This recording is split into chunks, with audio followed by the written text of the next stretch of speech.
Esse é o TV Itacolomi, a emissora dos mineiros, podcast do Circuito Municipal de Cultura de Belo Horizonte, que resgata memórias da história da televisão mineira. Os episódios foram criados a partir da exposição de mesmo tema realizada pelo Museu da Imagem e do Som de Belo Horizonte, MIS-BH.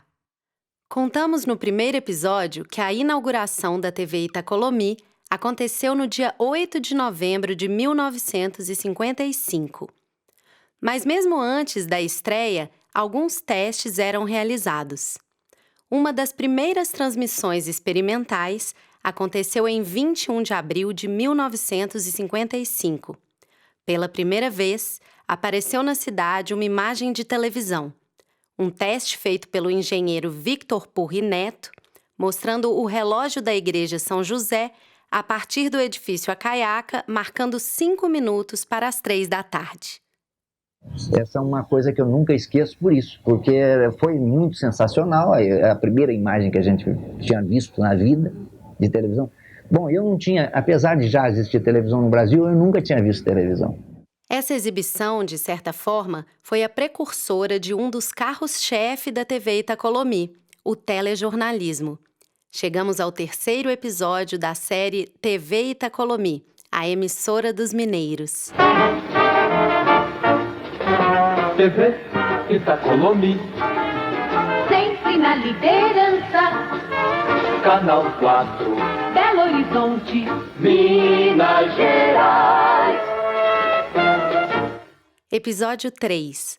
O jornalismo no Canal 4. Obrigado, telespectador. Obrigado, telespectador. Se não fosse por você daí, o que seria da Itacolomi? Há muito tempo liderança é aqui. Obrigado, assinado Itacolomi. Um dado muito interessante sobre a implantação da TV Itacolomi em Belo Horizonte é que, mesmo com a notícia veiculada no jornal Estado de Minas, as pessoas viam com muito ceticismo o projeto.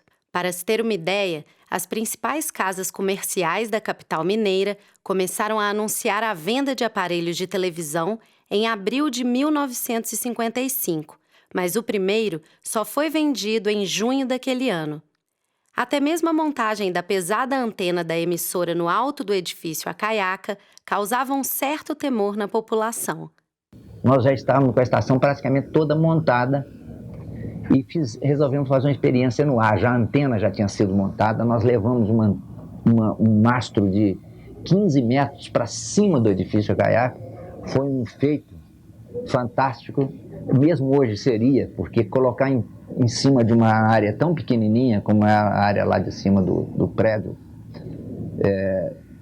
em pé um mastro que pesava 3,5 toneladas, com 15 metros de altura, não era uma coisa muito fácil. E montamos nesse prédio mesmo,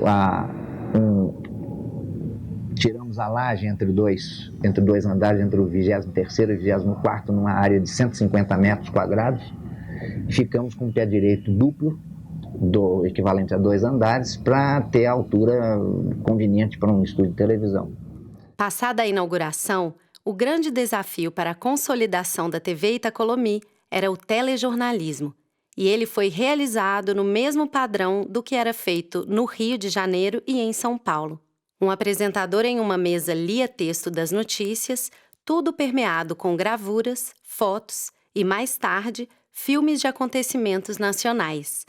A Itacolomi trouxe noticiários como o Repórter Real, que era patrocinado pela Real Aerovias Brasil, o Repórter Esso e o jornal Banco Minas.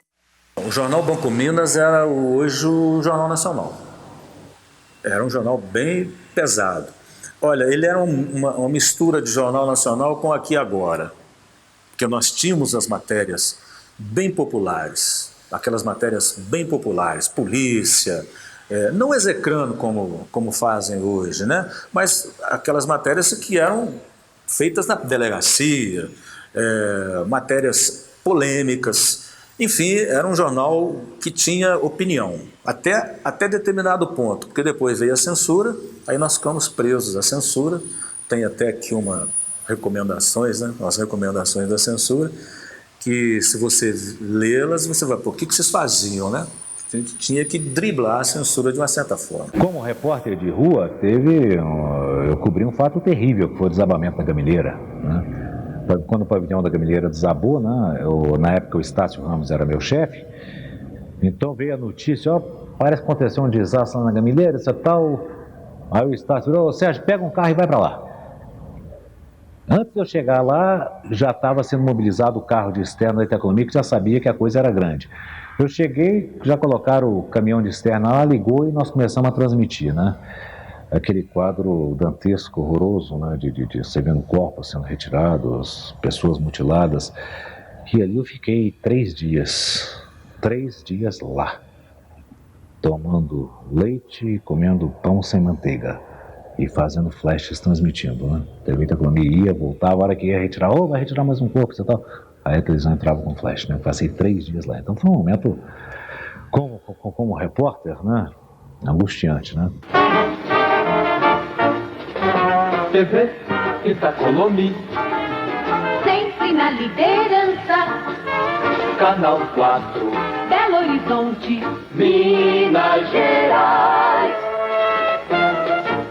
Já na época de sua inauguração, a TV Itacolomi já pretendia alçar voos altos.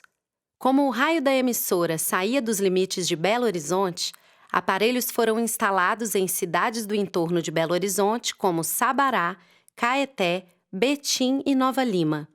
Considerada a emissora mais moderna da América Latina, com o tempo a TV Itacolomi deixou para trás as TVs Tupi do Rio e de São Paulo.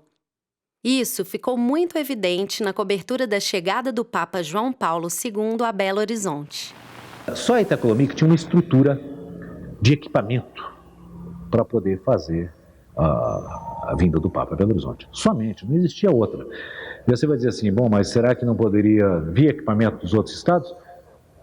Deslocar equipamento dos outros estados. Quando a Itacolomi tinha um equipamento mais moderno, ao contrário, nós deslocamos o nosso caminhão de externa, deslocamos técnicos nossos para outros estados para ajudar a fazer em outros estados. A Itacolomi não fez, foi só Belo Horizonte, não. Belo Horizonte foi total. Mas outros estados nós deslocamos nossa equipe. A última reportagem que eu fiz, e que me deixou, né, que eu acho que foi o coroamento de tudo que eu já fiz até hoje, foi a visita do Papa a Belo Horizonte. Eu fui escalado, fui o primeiro, né, do caminhão de reportagem.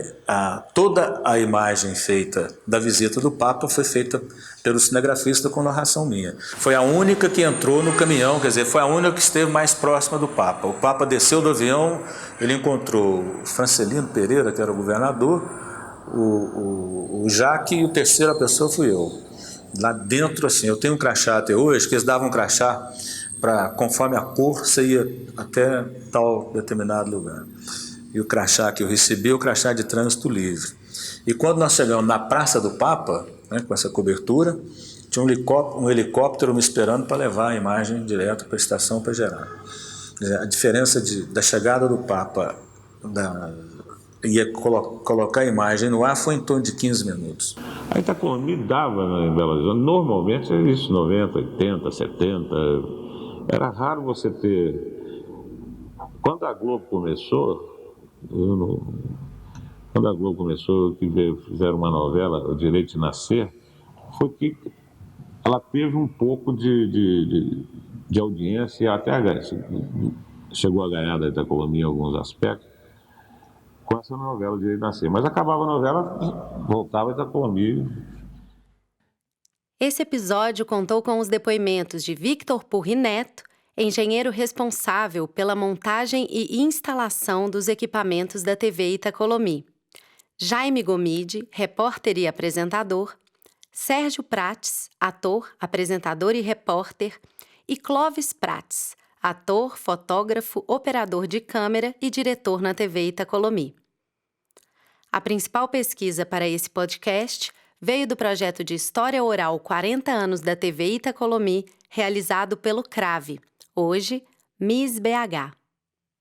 O podcast TV Itacolomi, a emissora dos mineiros, integra o Primavera dos Museus dentro da programação do Circuito Municipal de Cultura. O circuito é realizado pela Prefeitura Municipal de Belo Horizonte, através da Secretaria Municipal de Cultura e Fundação Municipal de Cultura, em parceria com o Centro de Intercâmbio e Referência Cultural, CIRC. Este podcast foi produzido pelo Circuito Municipal de Cultura de Belo Horizonte, roteirizado por Fernando Tibúrcio, com narração de Brisa Marques, criação de vinheta original, gravação, mixagem e masterização de áudio por Kiko Klaus e Estúdio Camarada Mix Master.